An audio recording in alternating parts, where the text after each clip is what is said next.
Hi there, Cancer. Welcome to your 3-card reading for October.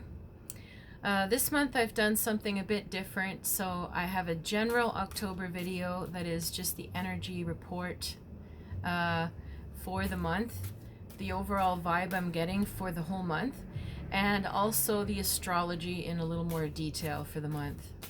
So, we have some significant things going on for Cancers in October, though, based on the astrology. Because we have Saturn in Capricorn for a while now, but it was retrograde. It's gone direct in the middle of September. Now Pluto, also in Capricorn, was retrograde and it's going direct on the 3rd. What does that mean? Pluto and Saturn in Capricorn are opposite Cancer. So it emphasizes all the relationship issues all over again. So while it's retrograde for the last few months, maybe you'd be feeling like you're reflecting, reevaluating, is this the right people? Am I in the right groups? Do I feel comfortable with my partner? Do I feel comfortable with my friends? Do I feel comfortable with my family? Is things working out? And now the planets go direct. You might start to take more action on those relationship dynamics. That can mean, it can also bring in sometimes a more serious relationship or partner because Pluto and Saturn are pretty heavy duty. Could also bring people that have sometimes a lot of baggage.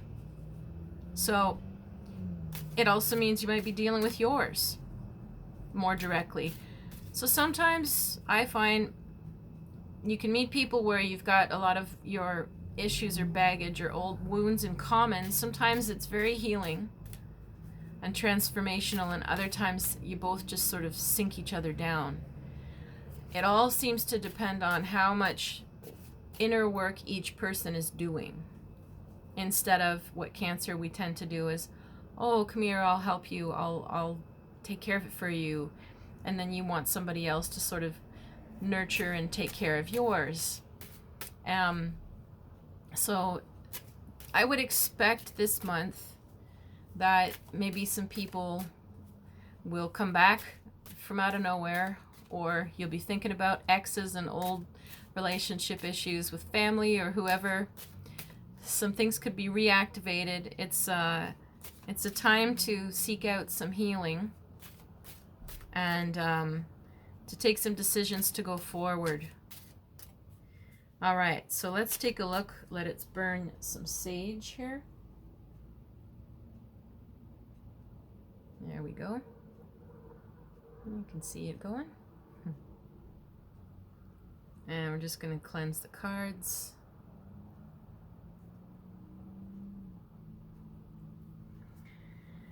So Cancer, your first card is the 7 of Swords.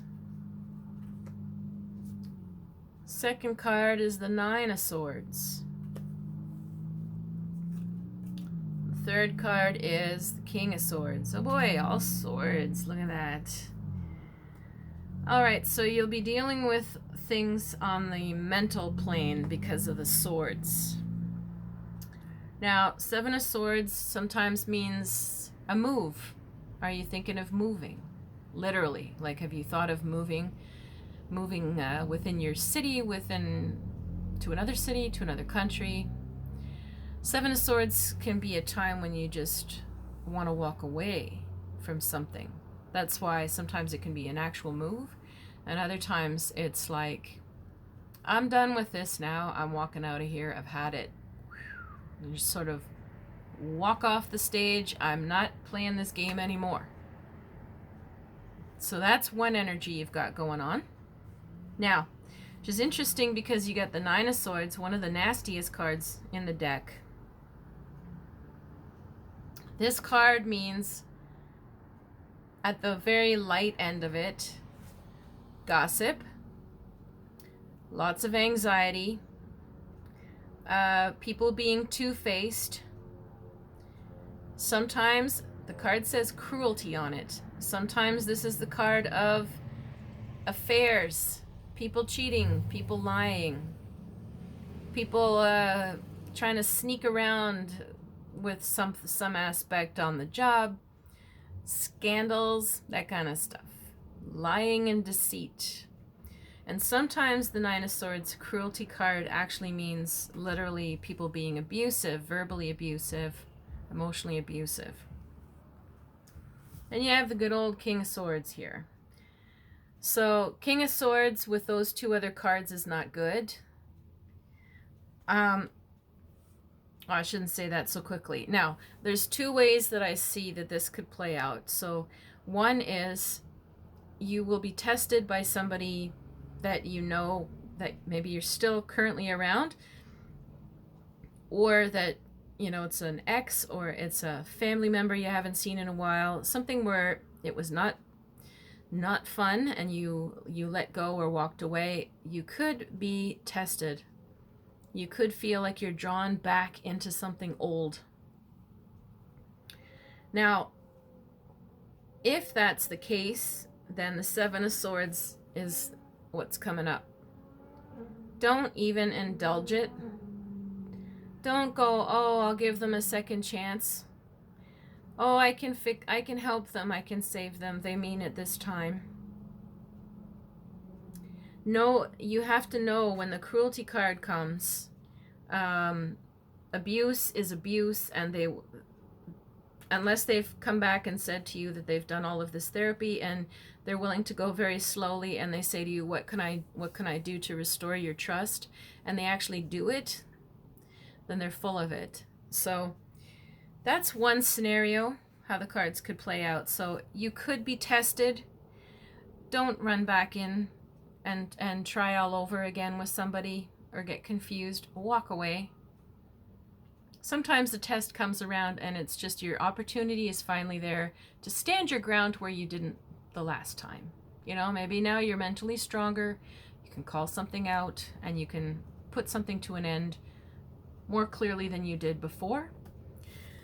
The only good side I see of how these cards could play out is sometimes the King of Swords could be someone around you who is helpful in the face of that. So this could be a smart guy who could be somewhat of a defender or a good person to intervene for you if you are tested.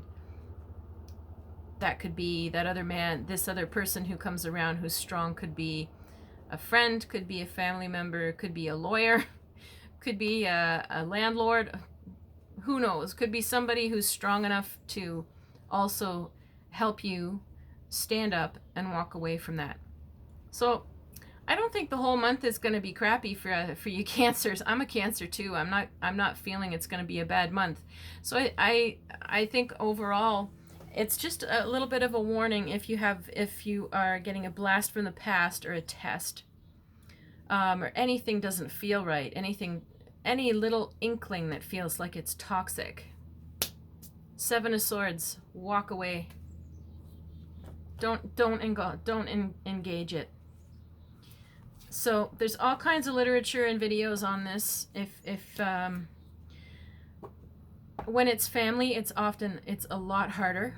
But if it is not family that we're dealing with, usually all of the research that I've ever read and also personal experience, no contact is the best solution for toxic people, as much as you can.